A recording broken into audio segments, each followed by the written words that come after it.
સ્વાદુપિંડ. આપણે સ્વાદુપિંડ વિશે ચર્ચા કરીએ તો સ્વાદુપિંડ અંતઃસ્ત્રાવી અને બાહ્યસ્ત્રાવી એમ બંને તરીકે વર્તે છે. એટલે કે સ્વાદુપિંડ મિશ્ર એટલે કે સંયુક્ત ગ્રંથિ છે. કારણ તો કે સ્વાદુપિંડ છે એ બહિર્સ્ત્રાવી તરીકે પણ વર્તે છે,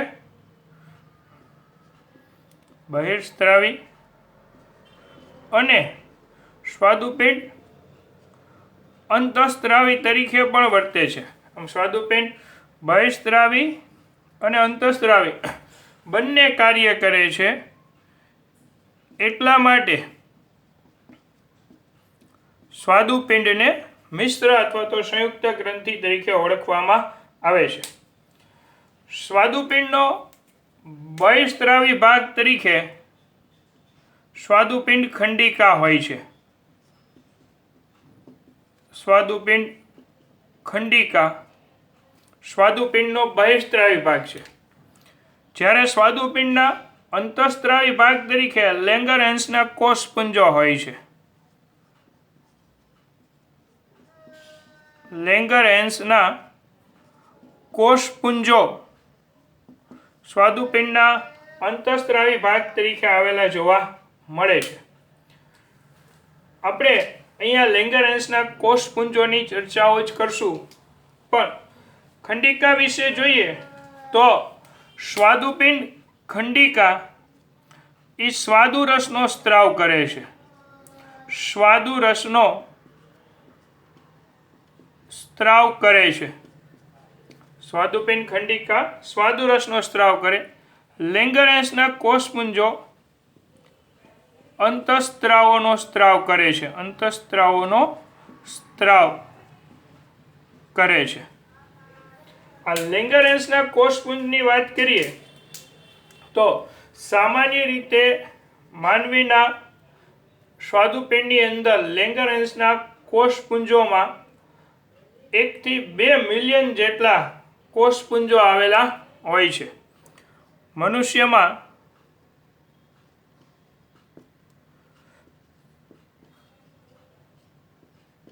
સ્વાદુપિંડમાં 1 થી 2 મિલિયન લેંગરહેન્સ કોષપુંજો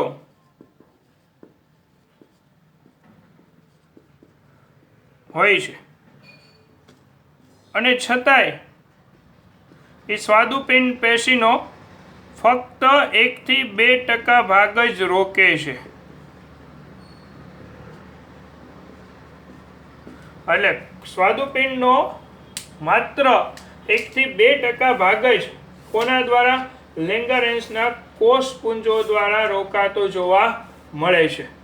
બાકી સ્વાદુપિંડમાં મેજર હિસ્સો સ્વાદુપિંડ ખંડિકાઓનો હોય છે કે જે સ્વાદુરસના સ્ત્રાવના કાર્ય સાથે સંકળાયેલી જોવા મળે છે. મેજર હિસ્સો સ્વાદુપિંડ ખંડિકાનો હોય કે જેઓ સ્વાદુરસના સ્ત્રાવના કાર્ય સાથે સંકળાયેલી હોય છે. લેંગરહેન્સના કોષપુંજો તો ફક્ત 1 થી 2% જેટલો જ હિસ્સો રોકતા જોવા મળે છે. આટલું પ્રોપર બધાને ખ્યાલ આવી ગયો? બરાબર છે. તો હવે આપણે લેંગરહેન્સના કોષપુંજોની અંદર જોઈએ કે ક્યાં કોષો આવેલા હોય છે એની વાત કરીએ તો લેંગરહેન્સના કોષપુંજોમાં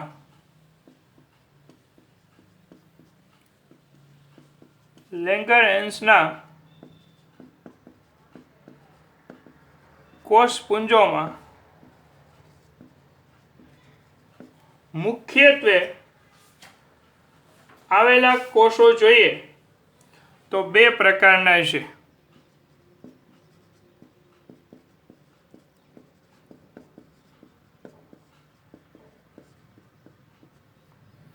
એક આલ્ફા કોષો અને બીજું બીટા કોષો. લેંગરહેન્સના કોષપુંજમાં મુખ્યત્વે બે પ્રકારના કોષો આવેલા જોવા મળે છે, જેમાંના એક આલ્ફા કોષો છે અને બીજા કોષો તરીકે બીટા કોષો આવેલા જોવા મળે છે. આલ્ફા કોષોની ચર્ચા જોતા જઈએ તો આલ્ફા કોષો ગ્લુકેગોન અંતઃસ્ત્રાવનો સ્ત્રાવ કરે છે અને બીટા કોષો ઇન્સ્યુલિન અંતઃસ્ત્રાવનો સ્ત્રાવ કરે છે. આલ્ફા કોષો ગ્લુકેગોન અંતઃસ્ત્રાવનો સ્ત્રાવ કરે છે, બીટા કોષો ઇન્સ્યુલિન અંતઃસ્ત્રાવનો સ્ત્રાવ કરે છે. લેંગરહેન્સના કોષપુંજમાં આલ્ફા કોષો પરિઘ તરફ ગોઠવાયેલા હોય છે અને બીટા કોષો કેન્દ્રસ્થ ભાગે ગોઠવાયેલા હોય છે, કેન્દ્ર તરફ ગોઠવાયેલા જોવા મળે છે. લેંગરહેન્સના કોષપુંજોની અંદર આલ્ફા કોષો આશરે 20% જેટલી સંખ્યામાં હોય છે, આશરે આલ્ફા કોષો 20% જેટલા હોય છે અને બીટા કોષો આશરે 70% જેટલા જોવા મળે છે. આ ઉપરાંત લેંગરહેન્સના કોષપુંજમાં અન્ય કોષો તરીકે લેંગરહેન્સના કોષપુંજોમાં અન્ય કોષો તરીકે ડેલ્ટા કોષો આવેલા જોવા મળે છે.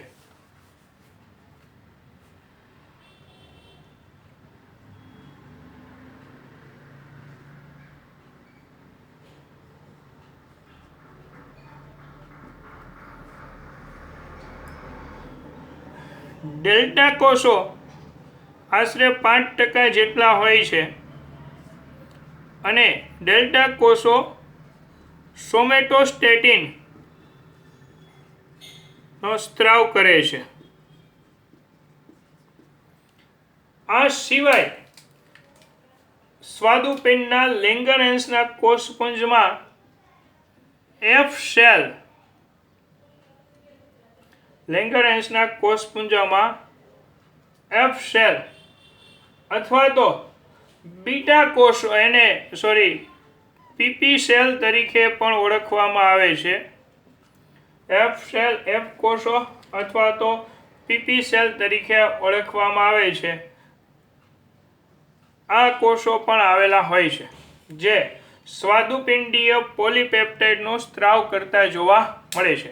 આમ સ્વાદુપિંડમાં મુખ્ય બે પ્રકારના કોષો હોય, આલ્ફા કોષો અને બીટા કોષો. આ ઉપરાંત ડેલ્ટા કોષો અને એફ કોષો પણ આવેલા જોવા મળે છે. હવે આપણે આલ્ફા કોષો દ્વારા સ્ત્રાવ પામતો અંતઃસ્ત્રાવ ગ્લુકાગોન અને બીટા કોષો દ્વારા સ્ત્રાવ પામતો અંતઃસ્ત્રાવ ઇન્સ્યુલિન બંનેના કાર્યો શું છે એના કાર્યો સંબંધિત ચર્ચા આપણે કરીએ કે આલ્ફા કોષો દ્વારા ગ્લુકાગોનનો સ્ત્રાવ થાય છે, બીટા કોષો દ્વારા ઇન્સ્યુલિનનો સ્ત્રાવ થાય.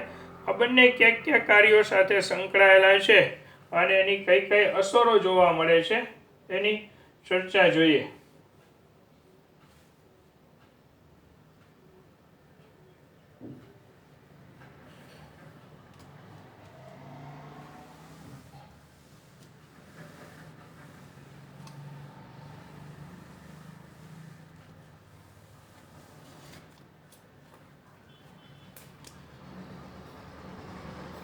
સ્વાદુપિંડમાં લેંગરહેન્સ કોષપુંજના આલ્ફા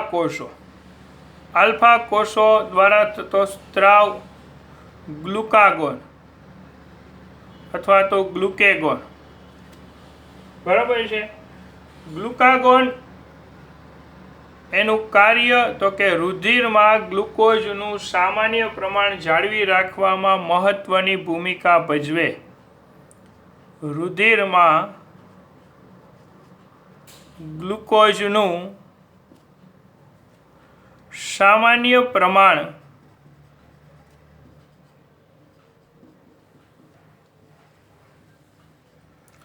જાળવવામાં મહત્વનો ભાગ લે. તે રુધિરમાં ગ્લુકોઝનું પ્રમાણ વધારે છે. રુધિરમાં ગ્લુકોઝનું પ્રમાણ વધારે છે, એટલે રુધિરમાં ગ્લુકોઝનું જે લેવલ હોવું જોઈએ એના કરતાં ગ્લુકોઝ ઘટી જાય ત્યારે ગ્લુકોઝનું પ્રમાણ વધારવાનું કાર્ય ગ્લુકાગોન દ્વારા થાય છે. ગ્લુકાગોન યકૃત કોષો ઉપર કાર્ય કરે. આ અંતઃસ્ત્રાવ યકૃત કોષો પર કાર્ય કરે અને યકૃત કોષોને ગ્લાયકોજનમાંથી ગ્લુકોઝના નિર્માણની પ્રક્રિયાને ઉત્તેજ. યકૃત કોષોમાં જે ગ્લાયકોજનનો સંગ્રહ હોય છે, યકૃત કોષોમાં ગ્લાયકોજનમાંથી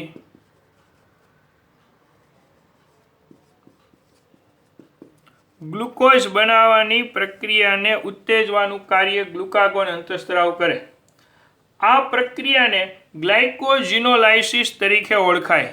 આ પ્રક્રિયા ગ્લાયકોજિનોલાઇસિસ તરીકે ઓળખવામાં આવે છે. ગ્લાયકોજિનોલાઇસિસ ગ્લાયકોજનમાંથી ગ્લુકોઝ બનાવવાની પ્રક્રિયા ગ્લુકાગોન દ્વારા થાય, જેને ગ્લાયકોજિનોલાઇસિસ કહેવાય. આ માટે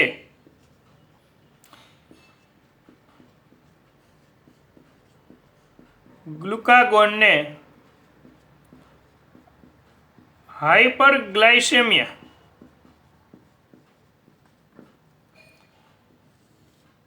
પ્રેરતો અંતઃસ્ત્રાવ કહેવાય છે. હાઇપરગ્લાયસેમિક અંતઃસ્ત્રાવ કહેવાય. રુધિરમાં શર્કરાનું પ્રમાણ છે એ વધારે છે, ગ્લુકોઝનું પ્રમાણ વધારે છે.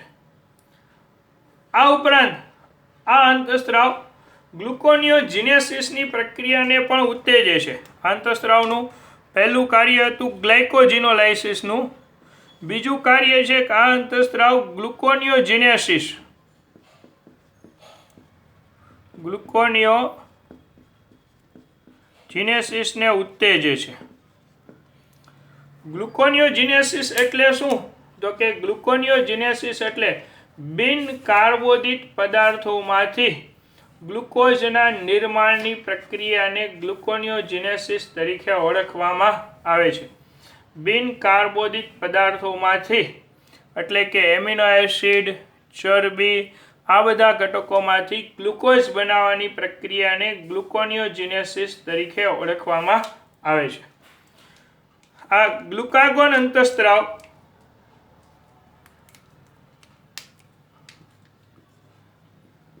આ અંતઃસ્ત્રાવ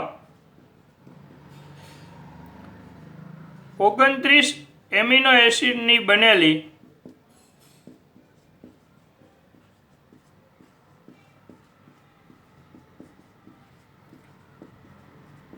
પોલીપેપ્ટાઇડ ધરાવે છે. આ અંતઃસ્ત્રાવ 29 એમિનો એસિડનો બનેલો પોલીપેપ્ટાઇડ શૃંખલા છે અને આ અંતઃસ્ત્રાવ કિમ્બલ અને મુલ્લિન દ્વારા શોધાયેલો છે. આ અંતઃસ્ત્રાવની શોધ છે એ કિમ્બલ અને મુલ્લિન દ્વારા છે એ થયેલી છે. આમ ગ્લુકોઝના કોષીય સ્તરે વપરાશ ગ્રહણ કરવામાં અને વપરાશમાં ઘટાડો કરવાનું કાર્ય કરે છે. કોષો દ્વારા ગ્લુકોઝને ગ્રહણ કરવામાં, ગ્લુકોઝના વપરાશ કરવામાં ઘટાડો કરે છે અને આ રીતે રુધિરમાં ગ્લુકોઝનું પ્રમાણ વધારવા સાથે સંકળાયેલો હોવાથી ગ્લુકાગોનને હાઇપરગ્લાયસેમિક અંતઃસ્ત્રાવ તરીકે ઓળખાય છે.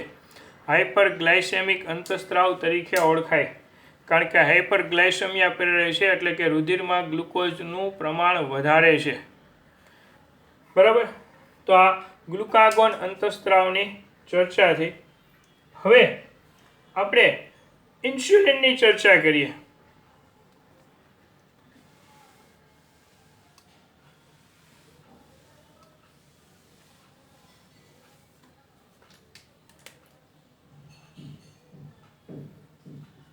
સ્વાદુપિંડના લેંગરહેન્સના કોષપુંજના બીટા કોષો દ્વારા થતો સ્ત્રાવ ઇન્સ્યુલિન.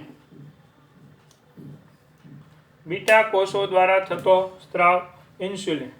ઇન્સ્યુલિન પણ પેપ્ટાઇડ અંતઃસ્ત્રાવ છે.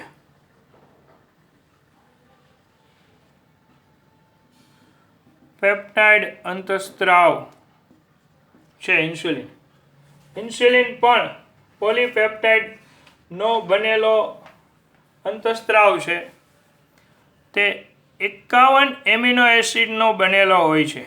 51 એમિનો એસિડનો બનેલ અંતઃસ્ત્રાવ છે. ઇન્સ્યુલિનના બંધારણમાં 2 પોલીપેપ્ટાઇડ હોય છે.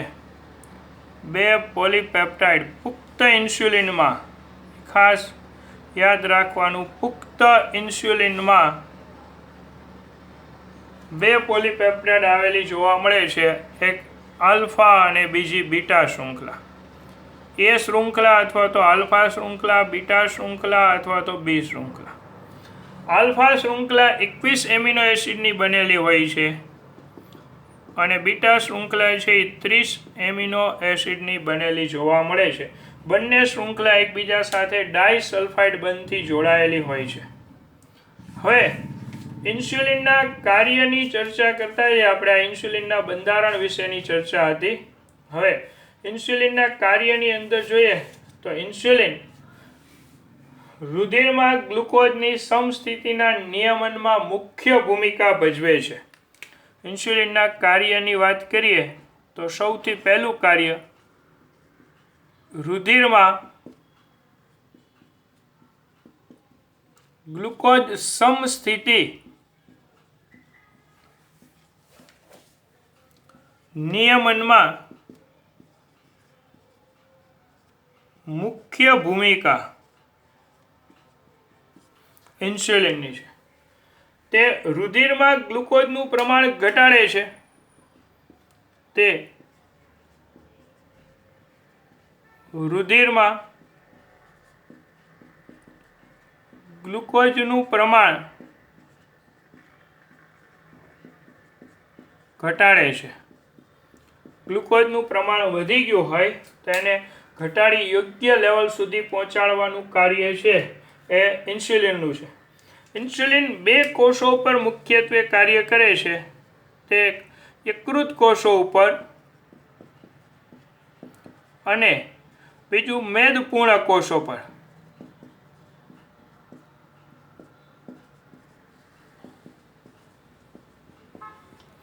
ઇન્સ્યુલિન મુખ્યત્વે 2 કોષો પર કાર્ય કરે, યકૃત કોષો અને મેદપૂર્ણ કોષો. આ ઉપરાંત ઇન્સ્યુલિન પેશી કોષો ઉપર પણ પોતાની અસર દર્શાવે છે. તે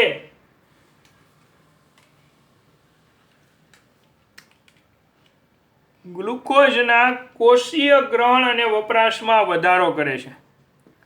તે કોષોને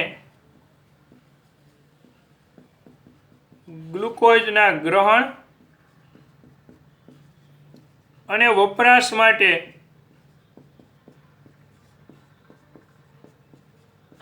ઉત્તેજે છે. ગ્લુકોઝના ગ્રહણ માટે અને ગ્લુકોઝના વપરાશ માટે ઉત્તેજવાનું કાર્ય કરે છે.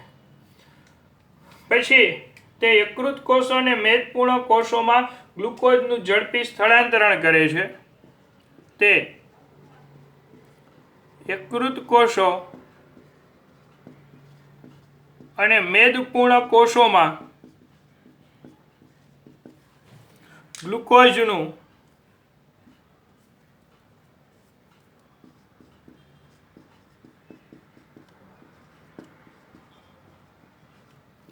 ઝડપી સ્થળાંતરણ કરે.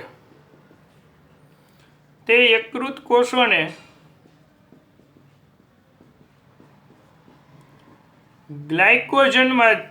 ગ્લાયકોજનના નિર્માણ માટે ઉત્તેજે.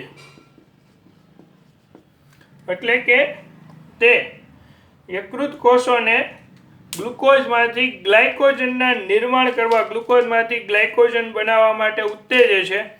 આમ આ અંતઃસ્ત્રાવ છે ગ્લાયકોજિનેસિસની પ્રક્રિયા, ગ્લુકોઝમાંથી ગ્લાયકોજન બનવાની જે પ્રક્રિયા છે એને ગ્લાયકોજિનેસિસ કહેવાય.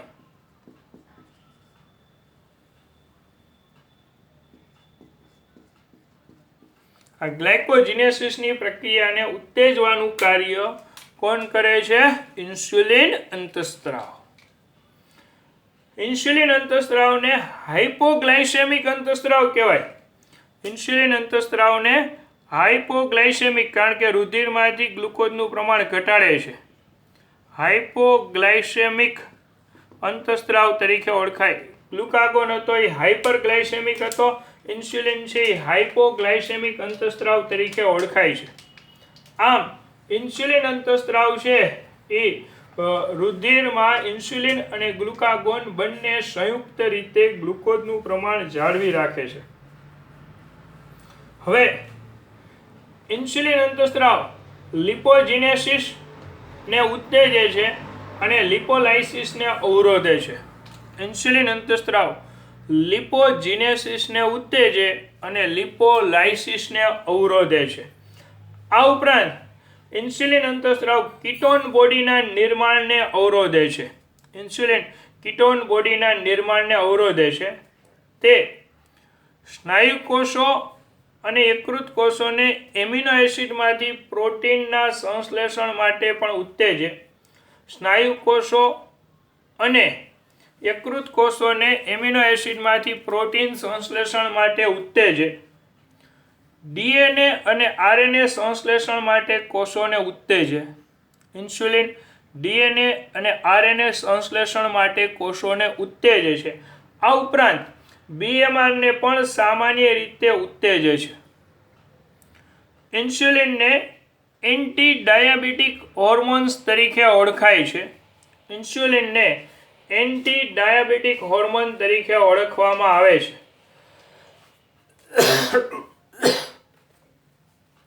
ઇન્સ્યુલિનને એન્ટી ડાયાબિટીક હોર્મોન તરીકે પણ ઓળખવામાં આવે છે. હવે આપણે ઇન્સ્યુલિનના અલ્પસ્ત્રાવથી કઈ અસરો થાય છે એની ચર્ચા કરીએ.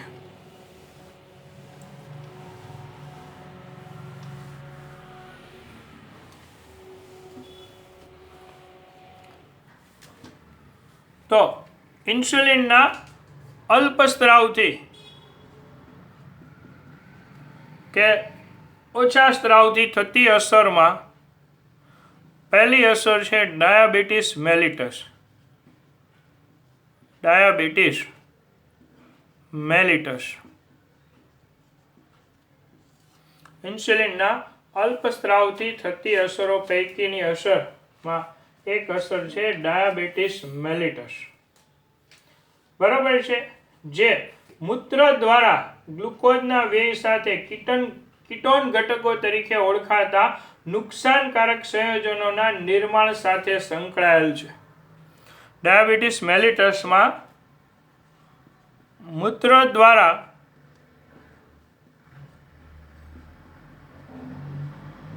ગ્લુકોઝનો વ્યય થાય, સાથે સાથે કીટોન ઘટકોના નિર્માણ સાથે પણ સંકળાયેલ છે. આ કીટોન ઘટકો આપણા શરીર માટે નુકસાનકારક છે અને આ રીતે જ્યારે રુધિરમાં ગ્લુકોઝનું પ્રમાણ વધે અને જો મૂત્ર દ્વારા ગ્લુકોઝનો ત્યાગ થાય તો આ ઘટનાને ગ્લાયકોસુરિયા તરીકે ઓળખાય છે. ગ્લાયકોસુરિયા. ગ્લાયકોસુરિયા એટલે મૂત્ર દ્વારા ગ્લુકોઝ ગુમાવવાની પ્રક્રિયા, જેને ગ્લાયકોસુરિયા તરીકે ઓળખવામાં આવે છે. હવે ડાયાબિટીસ મેલિટસમાં કઈ રીતે સાવચેતી રાખી શકાય એની ચર્ચા કરીએ. તો ડાયાબિટીસ મેલિટસના નિયંત્રણ માટે સૌથી પહેલા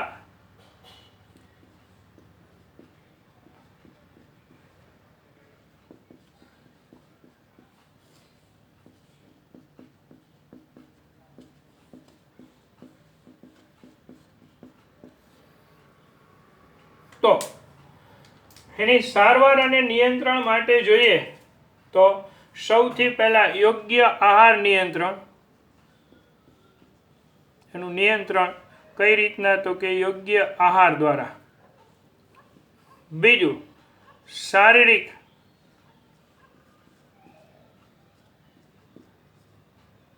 કસરત, શારીરિક પરિશ્રમ દ્વારા. અને ઔષધીય રીતે જોઈએ તો ઇન્સ્યુલિનની સારવાર દ્વારા ડાયાબિટીસ મેલિટસને આપણે નિયંત્રણમાં રાખી શકીએ છીએ. ડાયાબિટીસ મેલિટસમાં એના લક્ષણોની અંદર જોઈએ સારવાર કઈ રીતના થઈ. હવે ડાયાબિટીસ મેલિટસના લક્ષણોની અંદર તો વધુ મૂત્ર ત્યાગ થવો,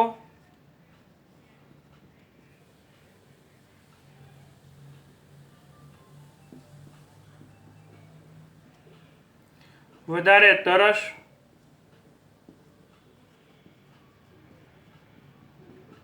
લાગવી, વધુ ખાવાની ઈચ્છા થવી,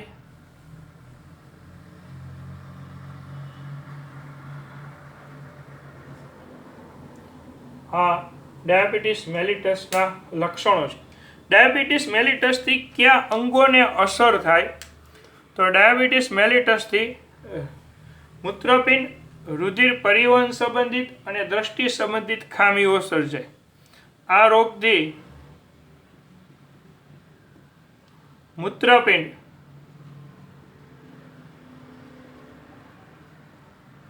રુધિર પરિવહન અને દ્રષ્ટિ સંબંધિત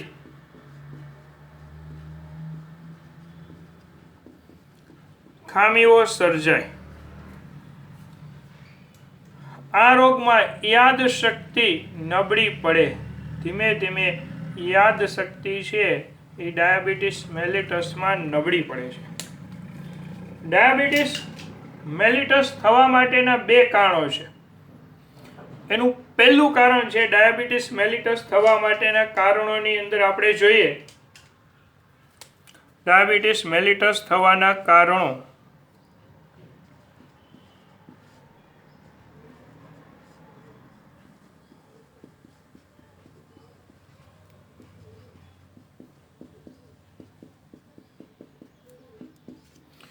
એનું પહેલું કારણ જોઈએ તો ઇન્સ્યુલિનનો અલ્પસ્રાવ.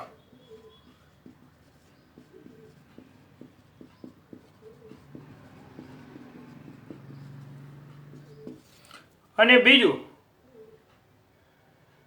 ઇન્સ્યુલિન ઉત્પન્ન થાય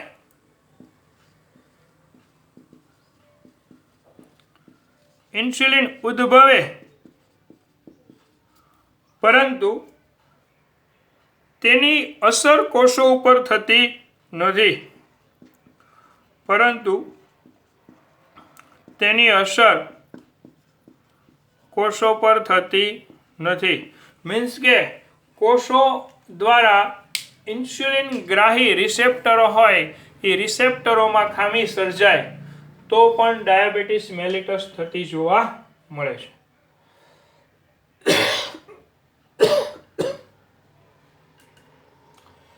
હવે આ સિવાય સોમેટોસ્ટેટિન લેંગરહાન્સના કોષપુંજના ડેલ્ટા કોષોમાંથી સ્ત્રાવ પામે જે 14 એમિનો એસિડનો બનેલો હોય અને તે જીએચના સ્ત્રાવને અવરોધે છે. આ ઉપરાંત ઇન્સ્યુલિન ગ્લુકાગોનના સ્ત્રાવનું નિયંત્રણ કરે અને ખોરાકના પાચન, શોષણ, સ્વાંગીકરણને પણ ઉત્તેજિત કરે છે. સોમેટોસ્ટેટિન જીએચના સ્ત્રાવને અવરોધે, ઇન્સ્યુલિન ગ્લુકાગોનના સ્ત્રાવનું નિયંત્રણ કરે, ખોરાકના પાચન, શોષણ અને સ્વાંગીકરણને ઉત્તેજે.